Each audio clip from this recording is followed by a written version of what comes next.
Hey guys, welcome back. In today's episode, I'll be showing you an online banking guide on CIBC. So basically, I'll be showing you how you can register for an online bank account of CIBC. So in order to register for a CIBC online bank account, first thing first, make sure that you already have a pre-existing bank account, which means that you need to have an offline bank account. Only then you'll be able to register or maybe go through the guide. So then to begin with, open up a web browser. And you can also use an application on your mobile device. Either way, the procedure is gonna be same. And on the web address bar, type in www.cibc.com.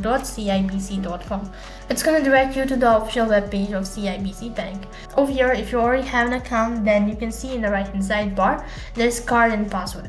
So all you need to do is, in order to log in, provide in your card number and a password, and click the sign in button, and you'll be logged into your account. And apart from that, if you're unable to log in because of your incorrect information, you can also reset your information by tapping on reset your password, and you might be asked to provide in some detailed information. You'll be able to recover your account. Apart from that, you can also apply for the credit card of CIBC by tapping on the credit card. As you can see, these are all the list of credit card that is available on CIBC account. So you can just go through it all, compare each one of it, and apply for the best credit card that suits your need. After that, you can also go for this mortgage and all that investment. You can go through all of these, you can explore all of these, go through the statement. If not, you can also get an help of an expert.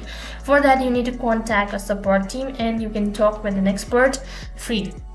Now to create an account, you'll need to click on the register button. After that, it's going to take you to the registration page. So then to begin with the registration process, you might be asked to provide them some detailed information of your account.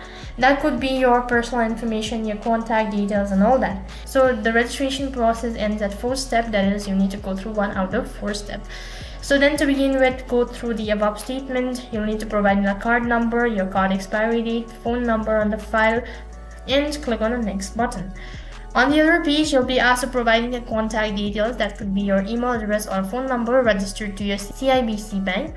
After that, it's going to take you to the review page where you need to go through it all and click on the submit button. Then you'll be asked to create or set a login credential. That could be your card number, user ID, or a password. You'll be taken to the terms and condition page where you need to go through it all, and if you agree to the terms and condition, mark on it, and you'll be notified with a statement that your application is in process or that your application has successfully submitted, and all you have to do is wait patiently until you get further notified. And after that, you'll be notified whether you've successfully registered or activated your account or not. So this is a general guide on how you can use your CIBC bank. That is all for this video. I hope the video was helpful. If it did really help you, make sure to like, share and subscribe to our channel. Thank you for watching. See you in the next video.